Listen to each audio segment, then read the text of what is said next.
IPL 17వ season కు ముందు Delhi Capitals కు బిగ్ షాక్ తగిలింది.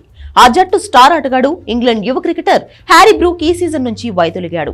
వ్యక్తిగత కారణాలతో ఐపీఎల్ 2024 తప్పుకున్నట్లు తెలుస్తోంది. ఈ విషయాన్ని ఇప్పటికే ఢిల్లీ ఫ్రాంచైజ్ కి బ్రూక్ తెలియజేశాడు. గతేడాది సీజన్స్ తో సన్ రైజర్స్ హైదరాబాద్ తరపున బ్రూక్ ఐపీఎల్ అరంగేట్రం చేశాడు.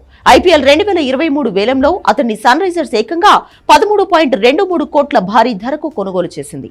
అయితే బ్రూక్ ఘోరంగా విఫలమయ్యాడు. 11 మ్యాచ్ల్లో కేవలం 190 పరుగులు మాత్రమే చేశాడు. దీంతో అతన్ని ఐపీఎల్ 2024 కు ముందు ఆరెంజ్ ఆర్మీ విడిచిపెట్టింది.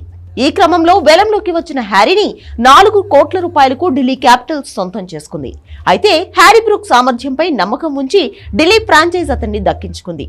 ఇప్పుడు బ్రూక్ తప్పుకోవడంతో ఆస్ట్రేలియా యువ ప్లేయర్ జేక్ ఫ్రేజర్ మెక్గుర్క్ ను జట్టులోకి తీసుకుంది. 21 ఏళ్ల ఫ్రేజర్ విధ్వంసకర బ్యాటర్. భారీ షాట్లను సునాయాసంగా ఆడగలడు.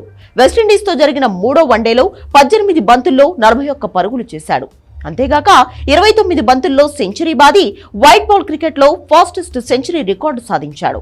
మార్చ్ కప్ లో సౌత్ ఆస్ట్రేలియా తరపున ఆడిన ఫ్రేజర్ తస్మనియా జట్టుపై ఈ ఘనత సాధించాడు. ఫ్రేజర్ ని తీసుకోవడంలో ఢిల్లీ క్యాపిటల్స్ ప్రధాన కోచ్ రికీ పాంటింగ్ కీలక పాత్ర పోషించాడు.